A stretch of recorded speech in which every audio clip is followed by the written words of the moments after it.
everybody, this is Freddy with FreddyCanFly, and in today's video we are going to begin the build series for the new Tron 5.5 helicopter model. I'm very excited to be part of this video series, guys, and to be able to have one of the first kits in the United States to be able to have access to it and do this construction and everything. So, stick with me, guys. It shouldn't be too many separate videos, but we're going to try to go through everything in detail, do a really good review, and at the end we'll take this bad boy out and do some flying. So, without further ado, let's get into it. I wanted to start off on screen here. The manual is a digital download, so you can see I've got it pulled up here. Let's kind of scroll through until we can get to the build portion. Now, take in mind, guys, I did do an out-of-the-box review. If you guys want to see that, just watch the video prior to this one. And if not, just keep going forward. So, you see here, their manual looks really nice thus far. I have scrolled through it, and it is really decent. I'd compare it to something kind of like the Goblin manual. You know, it's very bright and very vibrant. As always, you know, they provide you with your safety notices. You guys can read through all of that if you wish. And boom, here she is right here, Tron 5.5. I think it is a beautiful looking machine. Here pretty soon, I believe they'll start shipping the canopies in different color schemes and whatnot. So I'm pretty stoked for that, but I do like the way this one looks. It's a pretty good looking machine, and here are some of the specs and features of the machine. Feel free to pause and read through this if need be. Let's move it on down. This gives you a little bit of info, I guess, about the Tron, about the Tron copter. You know, maybe its background and everything like that. Again, feel free to read through any of this, guys. Let's get into, as always in manuals, they're going to give you the required components for assembly. Now, there is a couple of odds and ends in this, like this little tool here. It says you need 2 of them. And I mean, if you've got a nice set of nut drivers, I guess that'll be just fine. Same with this one here. But other than that, everything looks to be pretty uniform. It does give you a list of the servo requirements. I think these are just generic for the manual. So pick out your servos, your motor. Now here's something I really liked, guys, is it does give you recommendations for these different brands. For example, if we're going with a Contronic setup, it lists the motors and the ESC that it would recommend. Gives you a little cutout too. If we're rocking the Scorpion, gives us the different options for motors and the Tribunus ESCs. Really cool. And this will be right up my alley here, because I'll be going with the Hobby Wing and a Nova. So this helped me when picking out which ESC and Nova motor I wanted to use. I kind of found that to be very interesting. I haven't seen too many manuals that do that. It does give you connector recommendations. I'm an EC5 guy, so I'm going to go ahead and go with, well, EC5s on mine. Main blades, we can go with a 545 up to 560. So pick out your blades accordingly. Same with tail blades, so forth and so on. And then it kind of gives you a quick breakdown of just all of the components included within the kit, which, again, I thought was cool, because if you lose something, you're like, oh, hey, you know, it's a 5.7 shim, or here's the dimensions for the shim or the screw or whatever. So, getting into it, Tron 5.5, we're going to start with the main rotor assembly. Let's take a look at it real quick here. Looks like, yeah, so it'll have us construct this. So let's just get started on it. Let's jump over here to the bench real fast. And what I actually wanted to do is let's take a look at how it comes in the kit. Again, I did do an out-of-the-box review, kind of going over it briefly, but here's how it's going to show up for you in your kit. I think she's a nice looking little black beauty. I love the anodized black metal. It's always been one of my favorites. So obviously, I shouldn't even have to state it, but we're going to have to disassemble the main rotor and reassemble it. But as out of the box goes, everything looks really good. I'll break the zip ties here. So I'm going to get the main rotor out. I am also going to look through my selection of parts and get out the bag with the main shaft. And it's got the collar already in there. We'll get out our swash plate. We'll go through the assembly on that. And then we've got our linkages and our pitch link arms and everything too. So get these components out here and just set them off to the side. What I am going to do first is I'm going to go ahead and completely deconstruct the main rotor, get all my things out, grease, Loctite, tools, etc. And then we'll go ahead and we'll start on step 1. Alrighty guys, so I have went ahead and disassembled the main rotor. As you can see here, take a quick peek at it. Everything looks pretty dang good. And let's go ahead and let's begin the assembly process. So let's jump over to the screen real fast. And here we go. We've got Tron 5.5. We're going to start with the head assembly here. And it's all pretty simple, pretty straightforward, guys. You guys have probably built a lot of main rotors. If this is your first ever machine, they really, really did a good job on this manual. First step's going to be simple and basic. The only thing I want you guys to note is right here. So the dampener rubbers that are going in the kit say 70 Shore. I'm assuming that's referring to the hardness, so how hard or soft the damping rubber is. So moderate to 3D flying, which is going to be fine. And it looks like they're going to offer an upgraded higher RPM, so probably right here, a 90 Shore dampener rubber later on.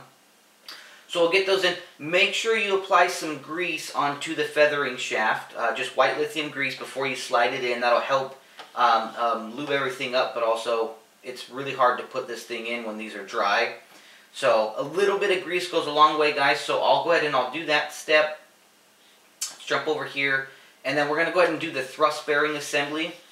Now, it's really important, as always, guys, with your thrust bearings to make sure, of course, you're applying grease, that the thrust bearing is in the right orientation, and also the inner diameter hole for the thrust bearing must always be on the inside, and the tighter one on the outside. And then what we'll do after that is we'll go ahead and we'll lock everything down. Make sure you apply your Loctite and the shims, and then we'll come back and do a quick review from that point. Now jump over here real quick on the bench with me real fast, because I do want to demonstrate for you guys the importance. So let's see, like if I put my little pivot, we'll put the little pivot support in there, so I can get it in real quick. It's kind of hard to line up. There we go. Get that in. I've already got some grease on my feathering shaft, so I'll put that in. Boom. Okay, step 1 done. Now, with the thrust bearings, guys, I just want to show this to you because, I mean, I know a lot of people have done thrust bearings and everything, so it's pretty common knowledge at this point, but I'm just going to show you just for the sake of the fact that we're making a how-to video. So, I separate out the stack like this, and what I do is I'm going to get a toothpick and some grease, and I'm going to pack the inner races thoroughly with grease. And then, of course, the outer race, as you can see, is going to be the part that goes towards the outside. Okay. Now, to check, these are not labeled. Okay, the thrust bearings. Okay, no label. So all you do is just take your feathering shaft. You can see here that this one, very, very loose. Okay, so that's going to be my inner diameter. Then you can see that the outer diameter is actually kind of hard to put on. There we go. It's got a nice tight fit. It still has a little bit of wiggle, but you can see the difference, right? Do not mix this up, otherwise it causes some serious issues. So I'm going to go ahead and I'm going to get everything completed. Again, I'm going to pack all my bearings. I'm going to assemble them back into their respective blade grips as shown. And then, guys, with your arms, of course, make sure you Loctite the ball. This will be the arm that goes onto the blade grip. I found that you're going to need a little bit of a longer tool because they do bolt from the back side, and so you have the whole length of the blade grip, but kind of a little bit different. So I'm going to complete that part. We'll come back and do a review, and then we'll move on. Hey guys, quick tip I wanted to throw at you as well while we're doing all this and getting it built. So I went ahead and got everything greased, everything ready. Let me throw up on screen for you real quick what my thrust bearings look like so that you guys can see their grease. Let me pull that up for you now. And you can kind of just tell in there the way that I packed each little spot in with the grease, okay? Jumping back over here, what I wanted to do is just show you guys real quick how I usually assemble my my feathering shaft and get the bearings and everything in. Sometimes it can be tricky. But basically what I do is I'm not going to Loctite yet. Okay, but what I do is I put one end on, because you'll notice that it's going to have the little stop washer there. And all I do is I kind of assemble from one side to the other. For example, if we follow the manual, we're going to put on one radial bearing. We're going to put on the spacer. And now since this will be the end going into the blade grip, I'm going to want to make sure that I have my smaller, make sure you check it, my smaller ID on first. And be careful for the grease on here.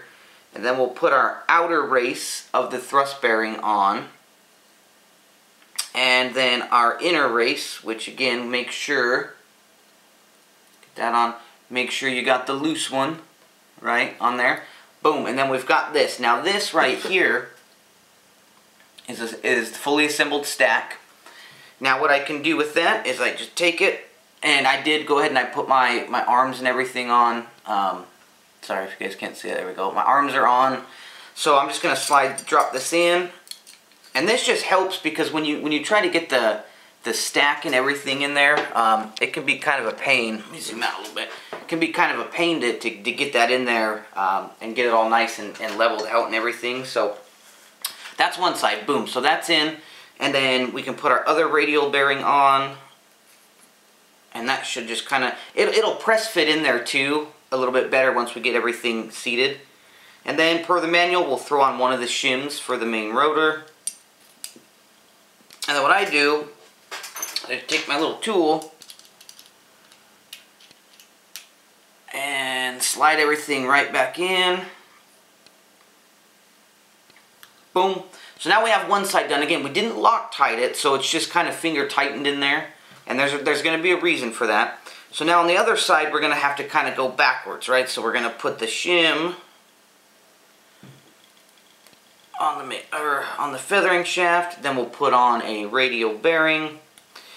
Now, if you guys are wondering, also in the manual, it does not specify to use a green anaerobics retainer for the bearings. I did double check with the makers. They did let me know that it doesn't need it. So they made it in a fashion that I guess you don't need. If you want to apply it, go ahead and do so. But now we've got this side, and this has always been the tricky one. So obviously, what I do for this is I get a tool, a fairly large one that can like kind of fit down in the threads of your feathering shaft, just to kind of keep everything stable.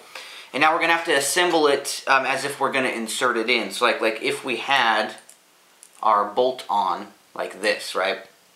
So that means we're gonna go radial bearing. We're gonna get the spacer. Okay, and then as long as you mapped out your thrust bearings, because now we don't have the feathering shaft to double check, so you want to make sure you did all this beforehand. But this should be our smaller ID, where we want to do the inner race, or I'm sorry, yeah, the outer race of the thrust bearing, and then our inner or smaller or looser ID, bigger ID.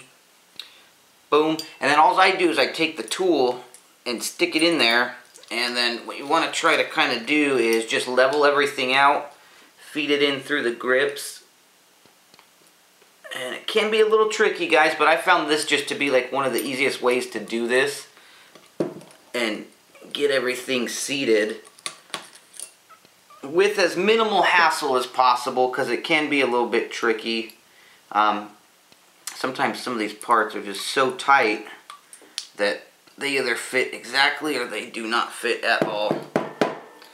And so that's how I do that, guys, and then just kind of jimmy it around. Now what I'll do is I'll take both of the bolts out, Loctite them, and counter torque them. So let me get that done, and we'll go ahead and we'll move on to the next step. Alrighty, guys, and just like that, boom, we have the initial couple steps done here. Now, a couple of things that I'll point out, as I'm sure you guys noticed during the process. Like most rotor heads nowadays, it is nice. They did integrate the, I don't know if you can see that on my camera or not, but they got those little notches.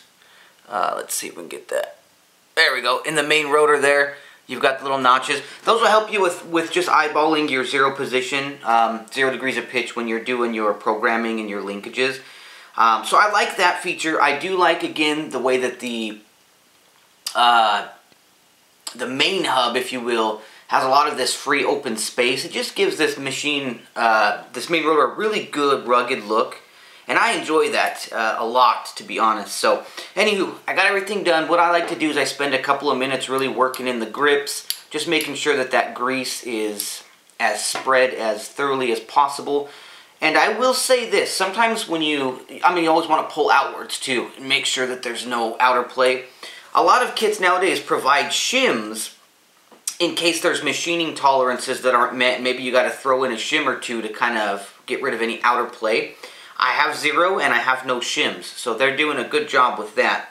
I also noticed that on the top and bottom of the grips, they have like a little, I don't know, it almost looks like a grease port, so you might be able to even just add in a little bit of extra grease as time progresses, just right through the grip.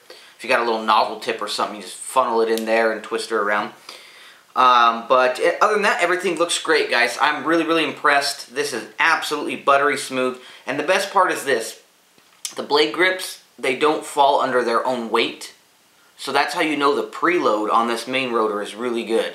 So I shake it up and down. You notice my grips aren't falling, but you know, I can literally just whoop, flip it down. So my preload on this feels really good. I don't think this is going to come loose or get any play within, you know, my first flying test flights and everything. So anywho, moving on, we've got this portion done. Let's go ahead and jump over to the screen here real fast. And you guys will notice, we're still on the head assembly, of course. For this step here, we're going to be doing the little mixing arms, or the anti-rotation arm set, I guess, if you will. And this one's all pretty straightforward, guys. You'll want to make sure the orientation of the arm is correct. You want to make sure that you have this spacer right here, this little spacer that says 5.1, make sure that you have that on both of these. So you'll notice if we scroll forward a little bit here, it's going to have you install them into the head block, still a 5.1. You need to have one on all of those. If you don't, they have a little spare parts bag they provided in the kit, and it has an extra one in case you lose one or drop it. So keep that in mind. As always, important note up here, the ball links have larger and smaller diameters. You want to always make sure the larger diameter is pointing towards the pivot ball when assembling. So basically right here, the plastic ball link, it has a small diameter on the outside, a big one on the inside. That way you can snap it on the ball. Now this part here was already pre-assembled, guys, when I got my kit, which means this screw has already been sank all the way down into this link. And I checked both arms and they look to be symmetrical. So I'm going to leave that part as is, and then just go ahead and assemble the rest. So I'll get that put on. We'll get our mixing arms put on, or as they call it, the anti-rotation arms. We'll get those. Pay close attention to orientation and direction again. And you don't want to see right here. So we're not going to Loctite these right now. See how it says do not over tighten these? Let's see if it'll let me highlight that, dang it. Okay, do not over tighten these bolts yet, because you can see you've got a clamping mechanism on the main hub. So when we put on the main shaft is when we're going to want to tighten those down. And usually I'm going to be taking the main rotor off when I level the swash. So I am not going to Loctite these, and I'm not going to over tighten them for right now. Okay, just loosely put them in. Moving on will be the swash plate. So let me go ahead and, actually, you know, we can just look at the swash plate too, because that's pretty easy. It's pre-assembled in the factory. Wants us to use Loctite on 1.2 and 1.4. So, meaning the bottom parts here. I'm going to check these screws here. And then, of course, all of the balls on the swash plate you're going to want to remove and Loctite. I'm going to check all these other screws. If they're already really snug, again, just assume it's been pre-assembled in the factory. But if any of them are loose, take them out and re-Loctite them. So I'm going to get the swash plate done. I'm going to get the mixing arms done. We can kind of scroll through this, guys. I'm gonna get my linkages made up per the specifications in our manual here. This one will be 27 mil. Unless you're using MKS, it says, you know, 15 mil or 18 mil. So make those up appropriately. And then you've got a collar. So we'll go ahead and slide the main shaft on there too, just to keep everything held in place. I'm not going to Loctite or fasten down the collar yet. That all looks good. And from there, it's going to have us move on, guys. So I'm going to get to this final stage right here. I'm going to put the mixing arms on, swash plate, Loctite everything, double, triple check everything. we'll get the main shaft on, and we'll come back and just do an overall final review of the main rotor. Alrighty, you guys, so here it is. We have the final and finished assembly on the main rotor. As we talked about in the previous segments, there are a couple of things that I would like to address. For one, I went ahead at this time and I made up my linkage arms for the pitch link down to the swash. I didn't make up the swash to servos yet because I usually don't do that until I'm about ready to do my programming and get my servo arms and stuff on. But I set these to 27 millimeters distance from end of link to end of link, just per the manual. Take in mind, guys, that these, if you look in the actual manual, it does specify that these, see if I can capture it, they have a little notch on one end. These link rods do. The linkage rod with the notch is going to be a counterclockwise thread. So take that in mind if you're trying to drill your link arm on and it's not going on. It's probably because it's a counterclockwise thread. As we had also talked about, the Jesus bolt I just have lightly fit in. I mean, there's still a little bit of wobble in the head. The swash plate or anti-rotation, or I call them the mixing arms, they are just lightly locked in. They are not Loctited, and I did not tighten them down yet because I'm going to be removing this to do my swash plate leveling. And last but not least, the actual swash plate itself, like we talked about in the manual, it says that it's factory assembled. It's only referring to the fact that it's literally assembled at the factory. The 4 screws on top of the swash plate were not Loctited. Make sure you Loctite them. It's a very small hex drive too, so hopefully you have it. Also, the 3 screws on the bottom, of the swash plate also did not have Loctite. These guys here with little washers. They were a little harder to get out, so I thought that they were, but I just gave them a quick torque and it just snapped them right out. So nothing on the swash was Loctited. All the balls had to be done, and the 3 screws on bottom, 4 screws on top.